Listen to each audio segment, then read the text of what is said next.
Bapak, Mama, Pak, Saudara, orang beriman yang sangat diberkati oleh Tuhan Yesus Kristus, Shalom. Shalom. Sekali lagi Shalom. Shalom. Pasca sulewat, kebangkitan sulewat, suara mulai redup, mulai kecil. Itu tanda orang sudah mengalami kebangkitan. Amin. Amin. Amin. Amin. Sekali lagi Shalom. Shalom. Puji nama Tuhan. Bapak, Mama, Pak, Saudara, orang beriman yang sangat diberkati oleh Tuhan Yesus Kristus. Satu pujian kidung jemaat yang sangat populer dan sangat disukai. Mulai dari anak sekolah minggu sampai dengan yang sudah tua alias tua, ompong.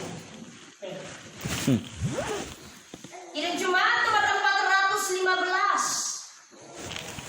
Gembala baru bersulinan madu membimbing aku pada air tenang dan membaringkan aku berteduh di padang rumput hijau berkenan.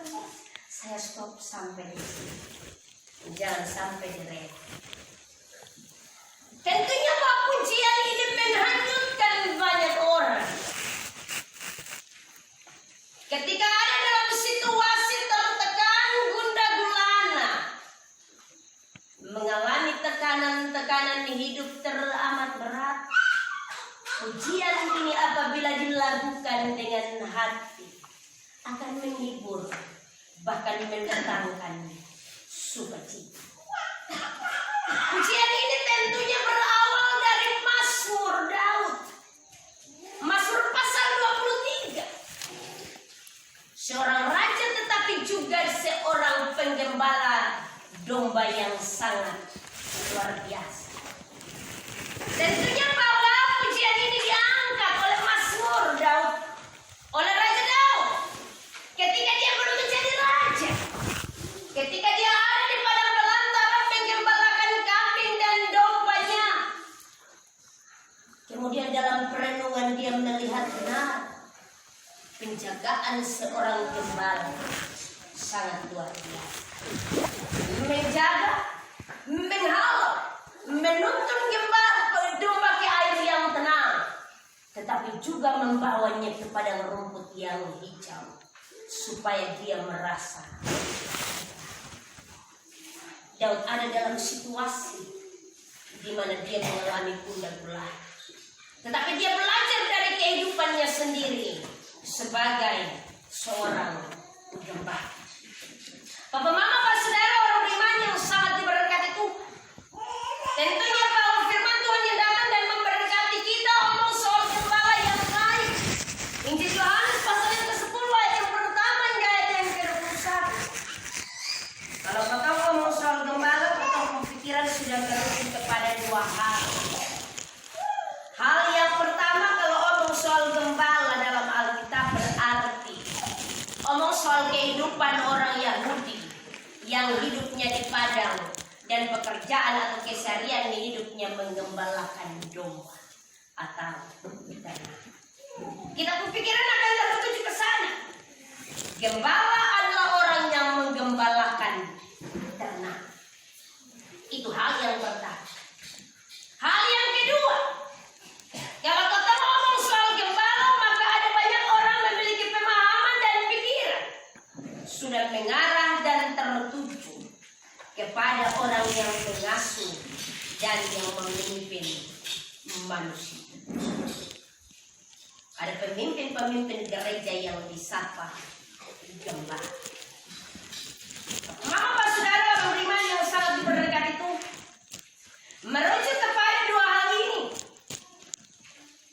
Tentunya mari kita melihat bagian firman Tuhan ini. Siapakah yang dimaksudkan dengan gembala?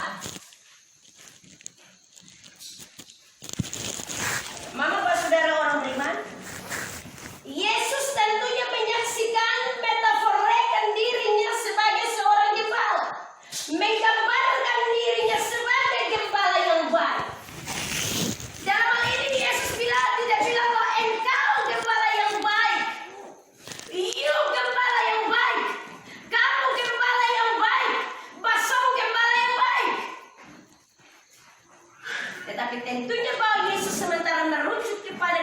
kehidupannya sendiri sebagai seorang gembala yang baik.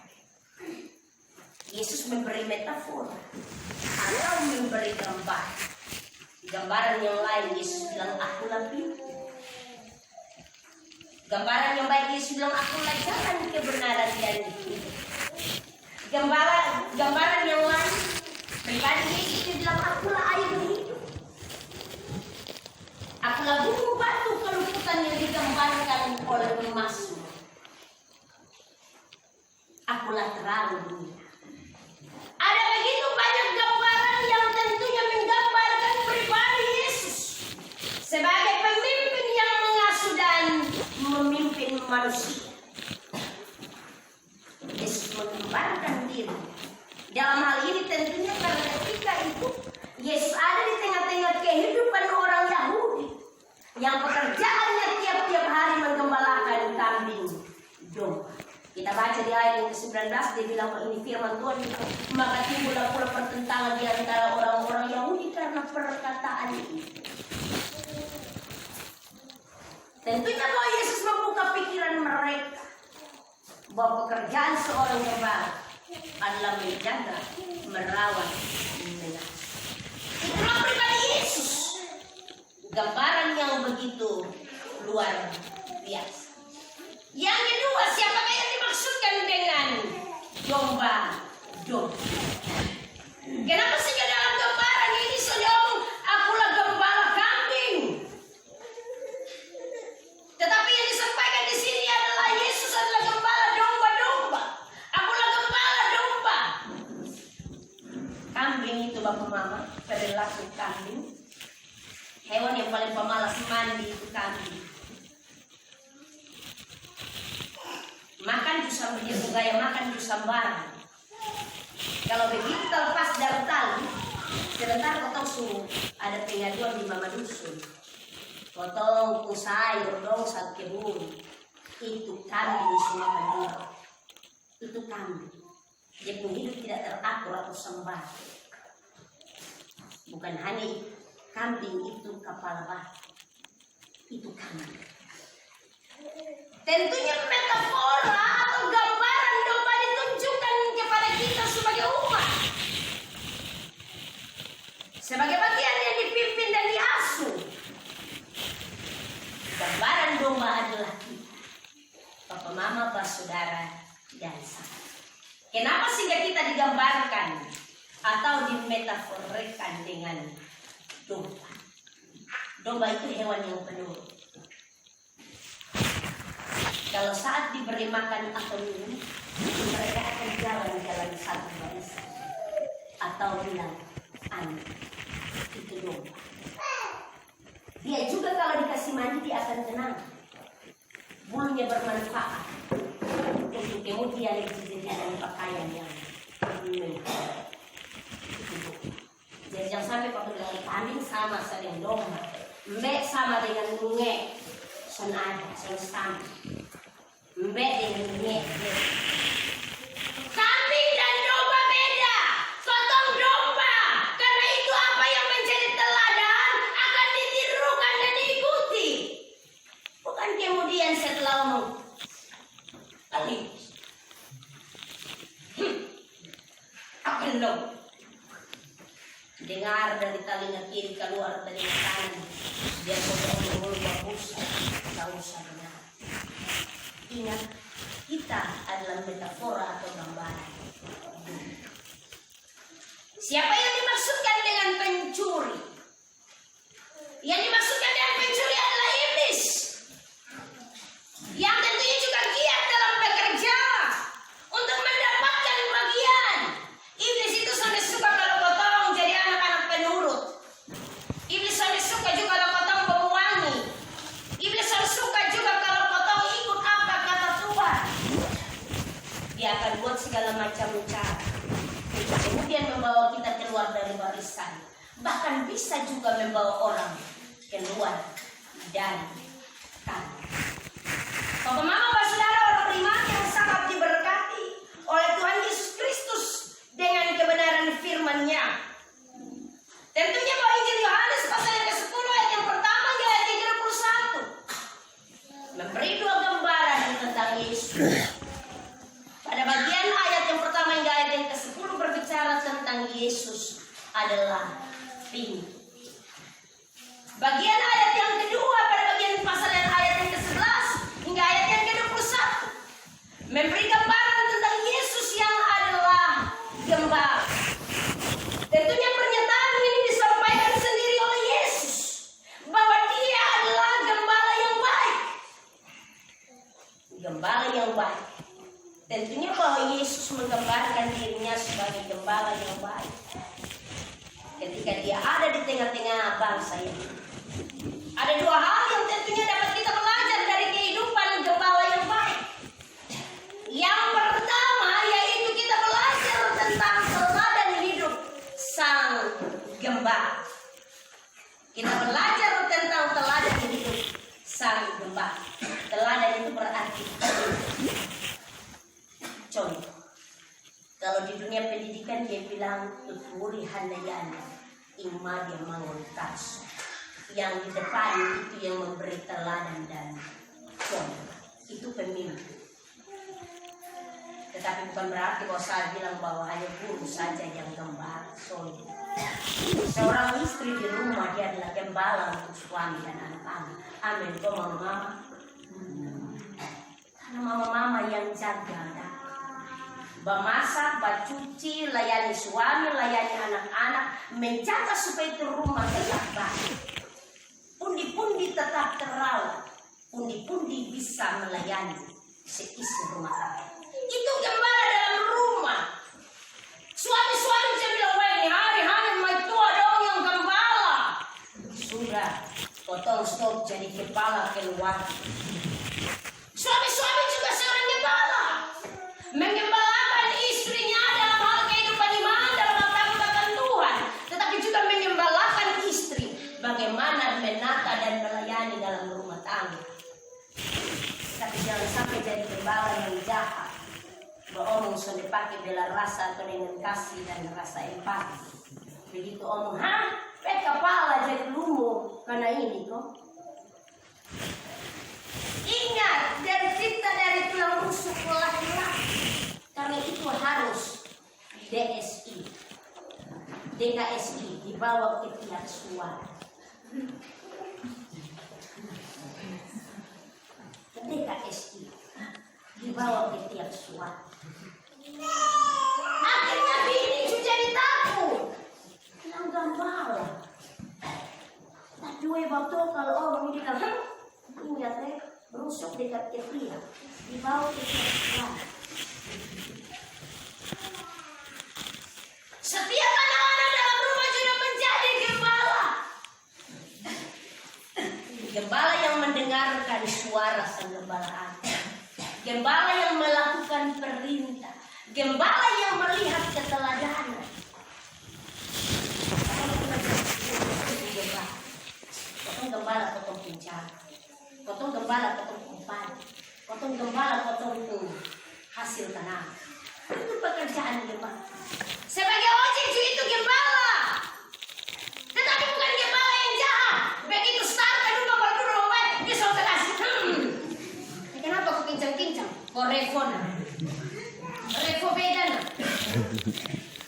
Seorang gembala ketika penumpang naik di atas di motor ojek dia bilang, lantas dulu baik kok. Potong jalan sudah.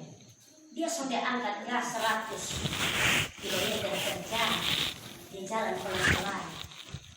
Begitu ada tanjakan, tante, minta maaf, ini ada tanjakan. Kalau beta rem kaget, tante jangan maju ke depan, pegang kuat ke belakang. Kalau tante maju ke depan, maka beta juga rasa enak begitu. Ingat yang ojek, ada kok yang ojek. Yang menjual di pasar juga itu gembala. Tetapi jangan sampai kemudian kita belanja di pasar bilang ini gembala yang baik. Di sini sudah ada yang tawar-tawar kalau di pasar, tapi mama saya yakin, amin. Orang dari Enoni uang ojek 20.000 barbar bensin pasti 25 sampai 30 menuju pasar Batu Putih. Dia begitu sampai di pasar dia bawa uang 100.000. Antero. Orang tahu di uang juga uang merah. Sampai di pasar begitu mau beli daun ubi dia beli 5.000 sabung 100.000. Sekarang daun ubi lagi murah, tetapi kalau di pasar Impreso yang kata wow dari sini dia mau ikat begini sampai di pasar Impreso daun bikin begini itu sudah murah. Begitu sampai di pasar pas kurang dulu kok 5.000 kas kurang lagi bisa uang ojek yang mahal kas kurang dulu kok beta kita dari dulu ojek juga kau bayar tuh nanti pulang bayar ojek karena belum beli ikan garam dan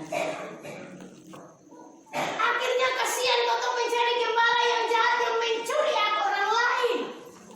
Dia berupaya untuk bisa memiliki tetapi kemudian kita dimana? Kenapa saudara orang beriman yang sangat diberkati dalam setiap kehidupan kita hari-hari kita adalah gembala untuk diri kita masing-masing yang harus menjadi contoh dan teladan supaya ketika yang lain melihat dan kemudian mengikuti. Jangan sampai omong di depan gembala yang baik, tetapi begitu balik di belakang gembala yang jahat. Kata firman Tuhan mereka adalah pencuri dan perampok yang hanya datang untuk mencuri, merusak dan membinasakan. Hati-hati jangan sampai potong ada di bangku itu majelis loh. Bukan jemaah. Jangan sampai potong pemberitaan, potong di gembala. Tetapi begitu sampai di belakang potong penghidup bukan sebagai gembala. Jemaatnya Eko sama-sama. Dia majelis sama-sama. Kenapa? Majelis itu mayor jenderal. Karena semua kejahatan ada di dia. Tidak dapat menjadi gembala yang baik. Apa yang diberitakan tidak selaraskan dengan kehidupan. Artinya orang tidak dapat belajar dari sang gembala untuk menjadi kehidupan yang baik. Bahwa saudara orang beriman yang sangat diberkati. Karena itu seorang gembala harus memiliki teladan. Teladan dalam hidup, teladan dalam perkataan, teladan dalam perbuatan. Gembala bukan ngomong soal pandai, bukan ngomong soal materi. Tapi sekali lagi potong semua dalam hidup hari-hari. Potong adalah gembala untuk potong diri sendiri. Dan itu hal yang kedua, seorang gembala tentunya memiliki bela rasa. Bela rasa juga dengan mentus bahwa bahasa bela rasa ini kalau potong dicari di mana di kumar. Bela rasa itu memiliki rasa empati. Empati lemang doa ini empati, simpati Telkomsel kok. Bela rasa atau empati berarti memiliki rasa peduli terhadap orang lain. Yang Yesus buat adalah bahwa ketika dia berada di tengah-tengah pelayanan, maka dalam firman Tuhan tergeraklah hatinya oleh belas kasihan. Itu disebut dengan bela rasa atau empati, rasa peduli terhadap orang lain. Itu yang dimiliki oleh sang gembala. Bela rasa atau rasa empati atau rasa kepedulian terhadap orang lain. Maaf saudara teman, beberapa waktu ini NTT dilanda dengan bencana. Dan bencana yang paling hebat tahun ini adalah badai Seroja. Seroja itu hamba-hamba Tuhan bilang serangan roh jahat. Seroja, serangan roh jahat. Tentunya kalau ada begitu banyak korban, maka muncullah satu program susu tante. Susu tante ini bapak-bapak jangan mulai sudah pikiran jorok dalam perenungan ini hari mentomu susu tante di atas mimbar. Amin. Kau bapak-bapak. Amin. Dosa berani karena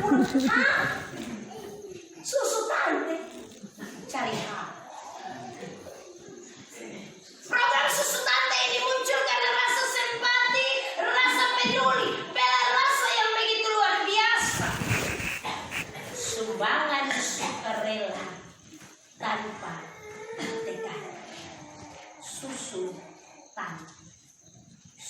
itu yang pertama sumbang. Su yang kedua itu sukarela. Tan itu tanpa. Dan T yang terakhir itu tekanan. Jangan pikiran jorok bapaknya tua. Waktu baca Alkitab tetapi ini hari dia bilang, itu barang. Sumbangan sukarela tanpa tekanan. Dicetuskan oleh gereja-gereja. Karena rasa peduli, karena bela rasa. Karena tergeraklah hati oleh belas kasihan. PGI mempunyai dana yang sangat besar. Hanya karena rasa peduli, NTT tahun ini dilanda bencana.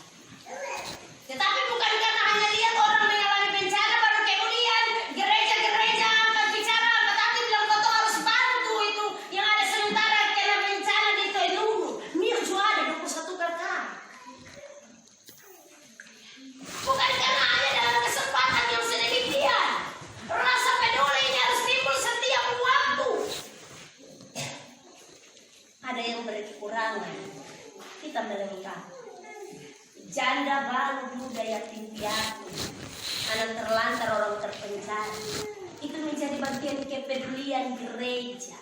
Jangan sampai gerejanya omong beritakan Injil tentang kasih, tetapi kemudian bela rasa, empati, peduli terhadap orang lain sebenarnya. Potong persembahan 10% persembahan di dunia itu untuk melayani karena rasa peduli terhadap yang lain. Bukan kemudian bilang, oh itu potong kasih untuk kasih kenyang itu pendeta dong. Sudah ada yang begitu. Dikelola karena rasa peduli terhadap orang lain. Bapak saudara, orang beriman yang sangat diberkati Tuhan. Gembala yang dimaksudkan oleh Yesus adalah dirinya sendiri, yang memiliki bela rasa, yang memiliki rasa empati, yang memiliki rasa kepedulian terhadap domba-dombanya. Tentunya supaya domba-dombanya merasa aman dalam kehangatan tertentu, supaya terhindar dari pencuri yang datang hanya untuk mencuri, membunuh dan membinasakan. Karena itu sebagai gembala Yesus menyampaikan dalam bagian ini, aku datang supaya mereka mempunyai hidup dan mempunyainya dalam segala kelimpahan. Dilanjutkan, akulah gembala yang baik. Gembala yang baik memberikan nyawanya bagi domba-dombanya. Dia bukan saja memberikan, karena nyawa di situ berarti menggantikan kita dengan dirinya. Bukan memberikan saja, tetapi menggantikan sebagai gembala yang baik. Mereka berkorban untuk domba-domba. Jangan sampai potong hanya untuk ketika dia mengganti, ketika dia mau susu banyak, ketika dia belum bisa pakai untuk kemudian dijadikan kain untuk menghangat. Gembala yang baik, kata yang firman Tuhan, bahkan memberikan nyawanya bagi domba-domba. Bukan hanya dia memberikan, tetapi menggantikan kita dengan dia. Bapak saudara, orang beriman yang sangat diberkati Tuhan, tentunya bahwa dua hal tadi, teladan hidup dan juga bela rasa.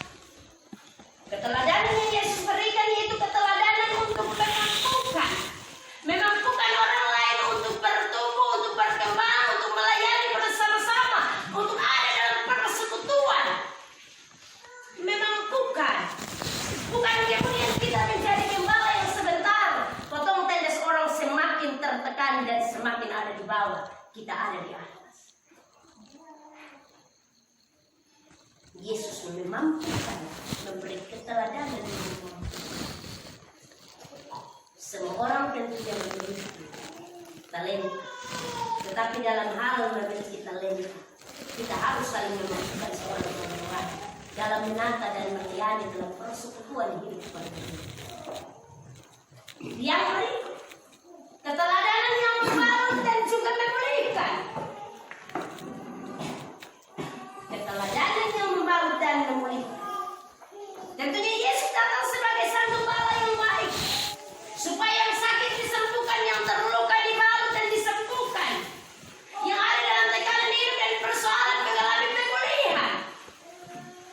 Dia bekerja melalui Roh Kudus yang memampukan, membangun, dan memulihkan.